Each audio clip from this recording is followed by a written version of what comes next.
Hey y'all, Jake Bible here. Thank you for listening to the original podcast recording of Dead Mech that I released way back in 2009. I've had a lot of folks ask for these original recordings, so I thought I'd put them back out there for y'all to enjoy.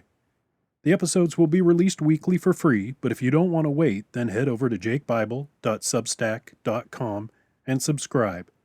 Links are in the show notes. Paid subscribers receive access to all 26 episodes right now. And that's not all.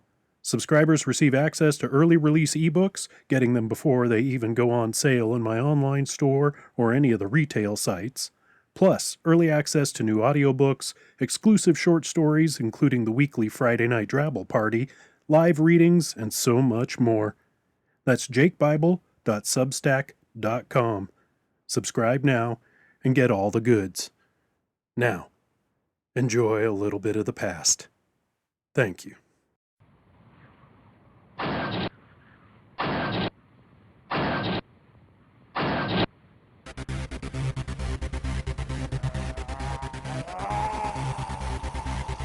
You're listening to Jake Bible's Dead Mech, the world's first Drabble novel, written and performed by Jake Bible. This story is available only as a podcast novel and is not for the faint of heart. If you can't stand blood, gore, graphic violence, foul language, cannibalism, zombie hordes, or sexual situations, well then, you aren't invited to this party. For more details and info, go to jakebible.com. Feel free to leave your mark there. It's only fair. Episode 7, Chapter 3, Part 2. Rachel pushed her mech as hard as possible without redlining systems. She double-checked her coordinates, adjusted her heading, and pushed harder. Biz? No answer. Biz, it's Rach. Do you copy? Still no answer. Hey, Jethro, do you have a lock on Bisbee? I have a lock, but not much info. Something's jamming the signal. What info do you have? Looks like weapon systems are ready, but not active yet. I'd say he's about to get in the shit. How far off am I? You're at least an hour, if not 2. Shit. Don't worry, Rach. He can handle himself. Redlegs gripped the iron girder, swinging it like a club. Bisbee barely piloted out of the way, crushing husks of burnt-out cars as he scrambled out of range. He switched on his external loudspeakers. Oh, you want to play, do ya? He quickly scanned his surroundings and found his weapon. Circling right, he forced Redlegs to the left. Bisbee ducked and rolled, barely dodging a massive swipe. He came up holding 2 short clusters of rebar, one in each mech fist. Bitch, you ain't gonna take me one-on-one. The 2 death machines closed on each other. This is Commander Caprizi, Caprizi said, answering the secure comm that chimed in. Caprizi, good to hear your voice. This is First General Powell, UDC Command. General, it's an honor. Everything all right? Sure. I'm just calling to send my condolences over the loss of Pilot Stanislaw. Thank you, General. He was a great pilot and friend. He'll be missed by all. Of course. The General trailed off. Is there something else you wanted to discuss, sir? Well, Commander, yes there is. You see, the UDC has been working on a retrovirus. Caprizi listened, his blood running cold. Bisbee ducked low, swinging the rebar at Redlegs, trying to take the dead mech out at the knees. Redlegs leapt over the attack, twisting in the air, and brought the girder down right at Bisbee's cockpit. Bisbee raised the 2 clutches of rebar up in an X, blocking Redlegs' attack. An alarm sounded, warning a possible hydraulics failure. Bisbee ignored the alarm, putting all his attention on fending off Redlegs as the deader slammed the girder down again and again. Redlegs roared. Fuck you too, Bisbee yelled, finally able to roll away from Redlegs. Are all of your communication security protocols in place, Commander? General Powell asked. Yes, sir. We are clear to speak freely. Good. Now, as I'm sure you are aware, the UDC has been implementing full inoculation programs in all of the city-states. No, sir, I wasn't aware. Really? It came to my attention Dr. Lisbon of Foggy Bottom had contacted your chief medical officer regarding the program. I wasn't informed, sir. I'll speak with her. Oh, well, it's of no real consequence, Caprizi. Is Dr. Thermopolis available? I'd like her to join in this conversation. I'll hail her, sir. Bisbee came up firing, his plasma cannons glowing red-hot with each successive blast. Redlegs agilely dodged to the left, taking cover behind some debris.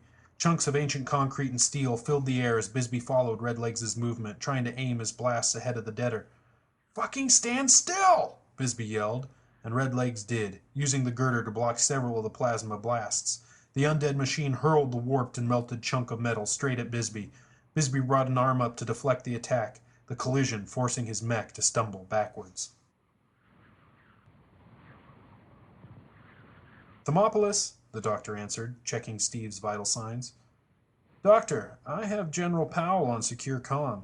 I hope you have a few minutes to speak privately." Thermopolis glanced at the doorway as Harlow came in, sleepily stretching. She motioned at her comm ear, and Harlow nodded, shooing her away and taking over Steve's assessment. Dr. Thermopolis left the infirmary quickly. "Of course, sir. I'm almost to my office now."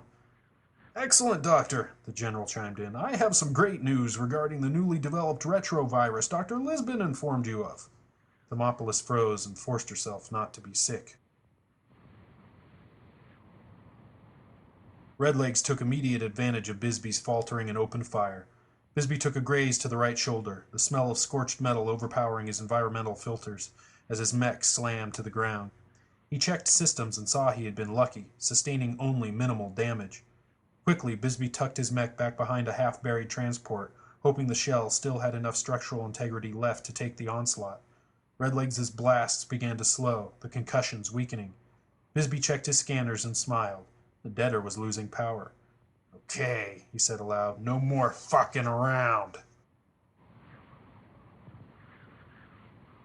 "I'm ready to proceed, sirs," Thermopolis said, settling into her desk chair, apprehension clawing at her, forcing her to keep her voice even. "Excellent. I'll keep this brief, as I know you are both busy," the general said. "At approximately 1700 hours tomorrow, a supply train will be arriving with the inoculation for your base personnel." "Sir?" Caprizi said, stunned. "Yes, Commander. We have already inoculated all of the city-states and security outposts. Your base is the last on the list. We didn't want to rush the process, seeing as the mechs are an integral part of our overall survival." Bisbee rolled his mech to the right into a tight crouch. Redlegs circled, trying to get the advantage, its cannons glowing dully. "Looks like you're almost out of juice, deader," Bisbee taunted. Redlegs roared. Bisbee sprang, his mech launching into the air, twisting away from the cannon blasts. 3, 2, 1. The two mechs collided in a ground-shaking crunch. Bisbee didn't lose stride, tucking his mech's left arm up under Redlegs and lifting it into the air. He brought the right arm down fast, smashing at Redlegs' cockpit, hoping to crush the zombie pilot inside.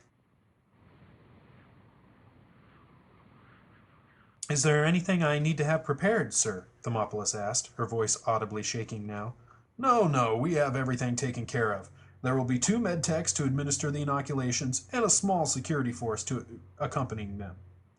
"I'll be sure and have accommodations ready, sir," Caprizi said, picking up on Thermopolis' faltering poise, hoping the general hadn't. "Not necessary, Commander. They will only be there long enough for the techs to complete their work and for the train to refuel and resupply." "Well, sir, the doctor and I will have the base ready." Bisbee raged as he pounded away at Redlegs' cockpit hatch, so close he could smell the rot and decay. The dead mech tried to ward off the blows, but it was no match for Bisbee's close combat skills.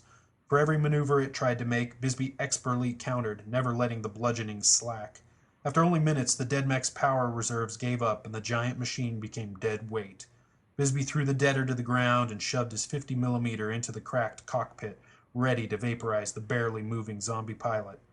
"Biz? Talk to me!" Rachel crackled. "Now, I do need to verify all base personnel will be present," General Powell said casually. "Well, no, sir. I have a team on a supply run to Foggy Bottom as we speak. They won't return for a few days." "Their names, Commander?" Caprizi hesitated. This wasn't protocol. There was no need for a first general to be inquiring about the roster. That was why he had an assistant. "Pilot Masters, General Mechanic Rind, and our new rookie." There was a slight pause. "Excellent, Commander. Thank you. I'll let both of you return to your busy schedules." "Thank you, sir." What you want, Rach? Bisbee asked, exhausted, trigger finger itching to depress and obliterate Redlegs' zombie pilot. What do I want? What do I fucking want? Rachel exploded. I want to know that you aren't dead or food, that you are still alive and in one piece. That's what I fucking want. Bisbee took a breath and removed his finger from the trigger. Yeah, I'm in one piece. Redlegs is out of commission. Bisbee undid his harness and opened his cockpit. I'm descending now to retrieve the head for Thermopolis. Be careful, Bisbee snorted and climbed down his mech. Caprizi strode from his office. Thermopolis, what's your location? I'm in my office. I was about to return to the infirmary, she answered over the comm. Stay put. I'm coming to you. Of course, sir. Is this about the inoculations? You're goddamn right it's about the inoculations, Caprizi shouted. I'm almost to your office, and we are going to get a few things straight before the train arrives. Let Harlow know you may be a while before you return. Copy that? There was silence on Thermopolis' end. Doctor, did you copy that? Yes, sir, I copy. I'll alert Pilot Harlow. Matthew dozed briefly, his motor drive set to auto and course plotted. The proximity alarm sounded and roused him from his nap. Instantly he was alert and checking all systems. A quick scan showed a transport and what was possibly 3 ATVs about 6 miles out. He couldn't quite tell what they were doing, but further readings confirmed the presence of a few dozen zombies. What the? He disengaged the motor drive and took control of his mech, adjusting his course towards the source of the readings. Let's see what we got going on over here, he muttered to himself. Bisbee pried open the dead mech's cockpit with a short shovel. The zombie pilot squirmed in its harness, its rotted teeth gnashing and grinding, its yellow, dead eyes never leaving Bisbee's. Bisbee stared down at the abomination. You poor, sad sack of shit. He thrust the shovel blade down into the zombie's throat and through its neck, severing the head. He stood there for several minutes just looking at the decapitated zombie. Who did you used to be? How's your progress, Biz? Rachel interrupted. Progressing fine, Mom. Bisbee slipped on heavy rubber gloves and bent down to retrieve the head. You want to fucking tell me why I learned from a first general that my own chief medical officer has known about retrovirus inoculations, but decided not to fucking tell me? Caprizi screamed, exploding into Thermopolis' office. If it was to make me look like a fucking asshole, then you fucking succeeded! Sir, it's not what you think, Thermopolis said quietly. Not what I think? How do you fucking know what I think? I don't even know what I fucking think right now. Caprizi stood there, chest heaving, his hands planted on his hips. Thermopolis refused to make eye contact.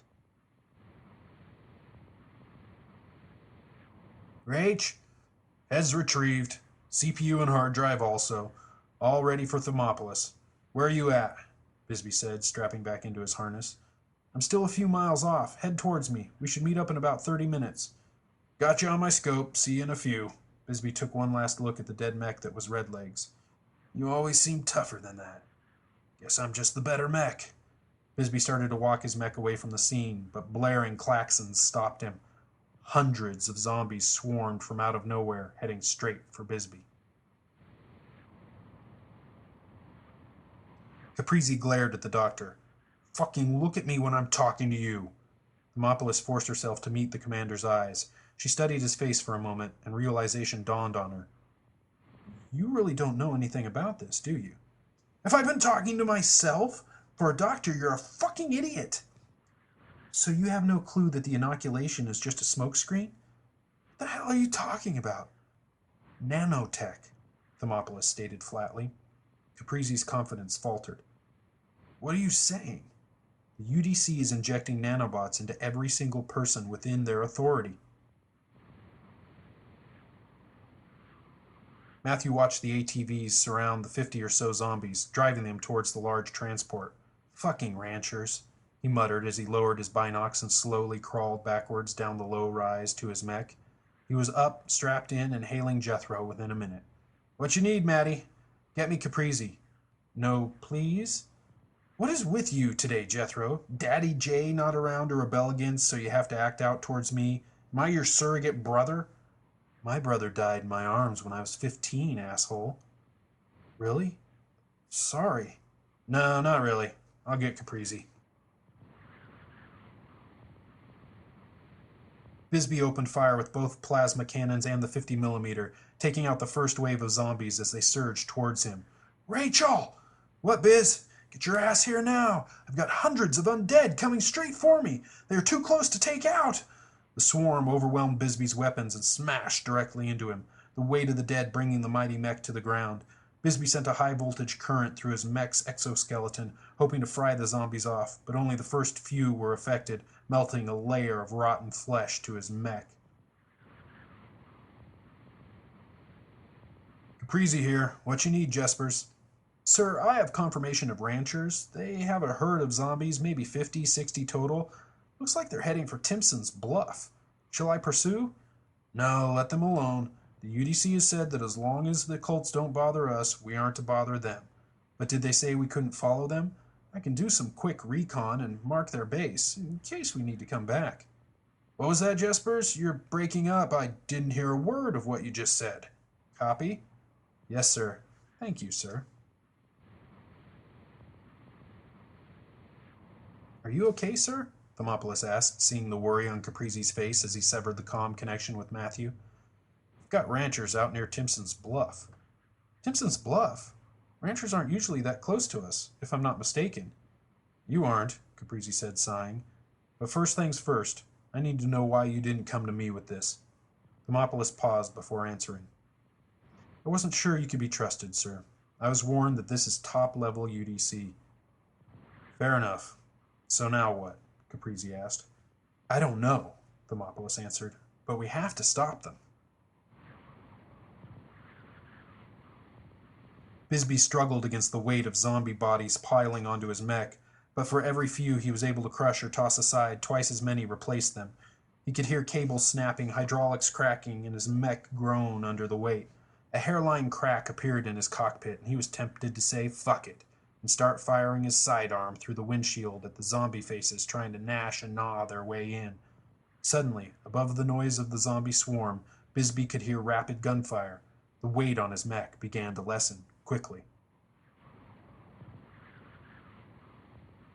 Matthew was able to track the rancher transport on his sensors, and he guessed correctly. They headed straight for Timpson's Bluff. Unable to get any closer without his mech being observed, Matthew shut down power and climbed from the cockpit, carbine strapped to his shoulder and binocs in hand. He stood facing the rough, steep surface of the cliff, knowing that it would be a hard climb, but worth the unobstructed and unobserved view of the ranchers' activities. I'm gonna be fucking sore tomorrow, he sighed.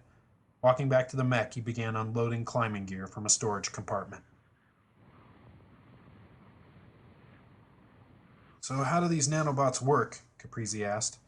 I'm not sure, to be honest, Thermopolis replied. The tech behind it has never been released into public knowledge. In fact, last I heard, the UDC gave up on its success years ago. Either this has been a completely classified project, or there was some recent breakthrough I didn't hear about. Either way, it's a bit extreme to inject those things into the entire population. UDC population, Thermopolis corrected. What? From the info I have seen, none of the wasteland inhabitants have been injected. Caprizi mused. Why only the UDC population? Rachel? Is that you? Bisbee yelled into his comm. Rachel! He slammed his fist against the console. Fucking piece of shit, comm! Jethro is fucking dead! The gunfire continued, and zombies were now visibly falling away. He shoved and fought, tossing many aside. Without warning, there was a crack, and then searing pain exploded in his right shoulder. Motherfucker! Bisbee looked down at the rapidly spreading patch of blood. He abandoned getting his mech upright and cut open his uniform. Tearing into his med kit, he slapped a compression bandage on the wound, hoping it would stop the bleeding. Rachel's legs burned from the effort of running her mech as hard as possible. Biz! Come in! Biz! Shit! She tried to lock onto his location, but her sensors' readings were all over the place. God damn it, she yelled. Jethro, what the hell is wrong with my systems? She waited for the reply, but was only met with static. Jethro, what the fuck? She knew she was close, but with a lack of proper sensor readings and no comm, he could be just over a hill and she'd run right past him. This just fucking sucks, she screamed, filled with frustration. Bisbee ignored the pain. Pain was for pussies that didn't pilot 40-ton war machines.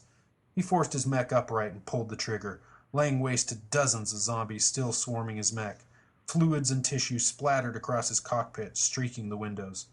The whirling machine guns clicked empty and came to a halt, barrels smoking. Bisbee glanced at the weapons levels. Empty. Everything. Movement on the horizon. A mech. He wasn't sure if it was living or dead, or if it mattered anymore. All he had was his sidearm, and he planned on saving one bullet for himself. "Ready to set camp?" Masters asked over the comm. "As good a place as any," Jay responded. The rookie stared out of the wide-open expanse of wasteland. "Aren't we a little exposed?" "Not really," Jay answered. "It's easier to set a security perimeter." Jay saw the look on the rookie's face. "Listen, if you set up against a cliff or hill, you have to secure elevation, which means you have gravity working against you. There really isn't any safe place in the waste. Might as well keep it open and make the zombies cover ground to get to you." "Fucking hell!" Rachel yelled as she nearly toppled over, trying to sidestep the mini-mech that came out of nowhere and screamed past her. She slowed her mech and spun around, having to physically observe the machine since her sensors were still non-operational. But the mini-mech was gone. She came to a full stop and turned 360 degrees, trying to spot it again. Nothing. "Jethro!" "What?" "Jesus, you trying to pop my eardrums?" Jethro answered. "Thank God, the comm is back up. Which mini do you have out here?" "What?" "I called 2 and 4 in. They're almost back to base." Matthew lay belly down just at the edge of the bluff, peering through his binocs, not believing what he was seeing. What are the ranchers doing loading zombies onto UDC transports? He thought. He scooted away from the edge and back to his climbing gear. He strapped on his rappelling harness, tossed the rope off the cliff side, and descended. He debated whether to alert Caprizi now or wait until he was secure at base. He had no idea what monitoring tech the UDC transports had. Hell, he had no idea if they'd already had his mech on their sensors.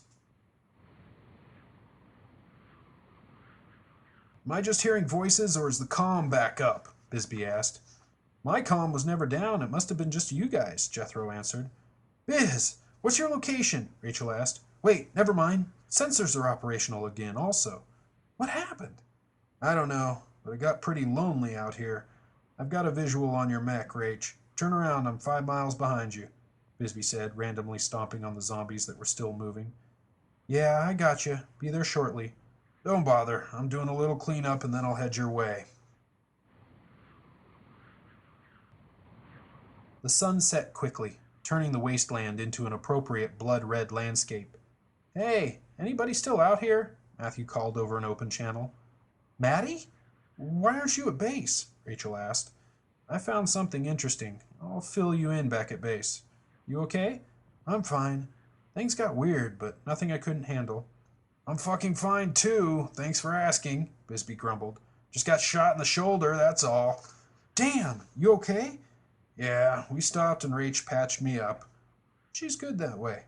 "Yep. I'll let you two talk in private. See you back at base." June was barely conscious when Chunks threw her onto the skin rug. She knew she was in pain, but it seemed so distant, foreign. Shock had taken over hours ago after the 4th or 5th time Riley had raped her. She fought to keep her senses, knowing any bit of information she could retain could save her life.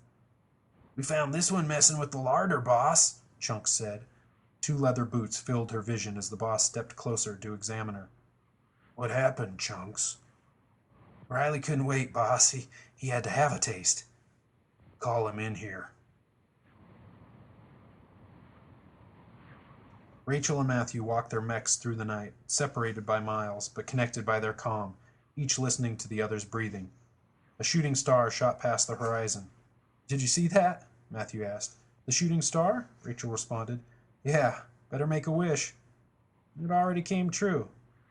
"Ugh, I'm going to be sick," Bisbee interrupted. "I thought you were going to give us some privacy," Matthew stated, slightly annoyed. "Yeah, well, I got bored. Although I'm beginning to think boredom is better than nausea." Rachel reached out and punched Bisbee's mech, sending him stumbling. "Hey!" "Sorry, got bored."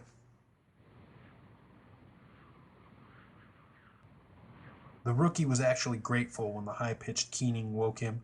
The trip across the waste was bringing up long dead memories, making his sleep fitful. He sat up immediately, grabbing his carbine. Floodlights from the mechs were triggered, and the rookie had to squint into the light. "What is it?" the rookie called out. "Couple wanderers broke the perimeter," Master said, checking readings on his tablet. "All clear now. Go back to sleep." "System staying strong?" Jay asked sleepily, still wrapped in his sleeping bag. "Everything checks out fine." "Good, good," Jay mumbled, already asleep before he finished speaking. "Boss?" June heard Riley say. She felt searing pain between her legs as her bladder loosed. "What's the law?" the boss's voice growled. "Huh?" "The law, Riley." "Well, she ain't no virgin. I checked. I figured you wouldn't mind if I had some fun." Through her hazy vision, June watched the boss's boots step away. There was a small metallic sound, a wet gurgle, then Riley, throat slashed and gushing, fell next to her, his eyes wide. "Chunks?" "Yeah, boss?" "Dress this asshole for tomorrow's lunch." "Yes, boss." It was then June saw the various tattoos adorning the boss's boots. You have been listening to Jake Bible's Dead Mech, the world's first drabble novel. The preceding episode was recorded and produced by the author. The intro music was Miles and Miles by Leica Kress. Outro music is Destroy by The Eternal. Both tracks available at podsafeaudio.com. Title graphic by Ed Delaney. Find him at peculiarcomics.com. This recording is protected by a Creative Commons Attribution Non-Commercial No Derivative Works United States 3.0 license. You can share it, copy it, and give it to anyone you want. Just don't edit it, change it, or try to make any money off it without direct permission from the author. Thank you for listening. My head is spinning.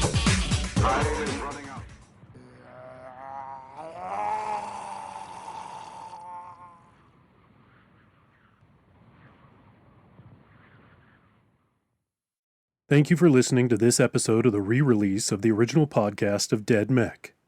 Don't want to wait until next week for a new episode? Go subscribe at jakebible.substack.com and you'll get access to all episodes right now. Or you can go to my website or any major retailer and get the audiobook narrated by Julie Hoverson. You can also get the ebook, which is free on all major retailer sites, as well as my own store. Go to jakebible.com for more info. Thanks, y'all. Cheers.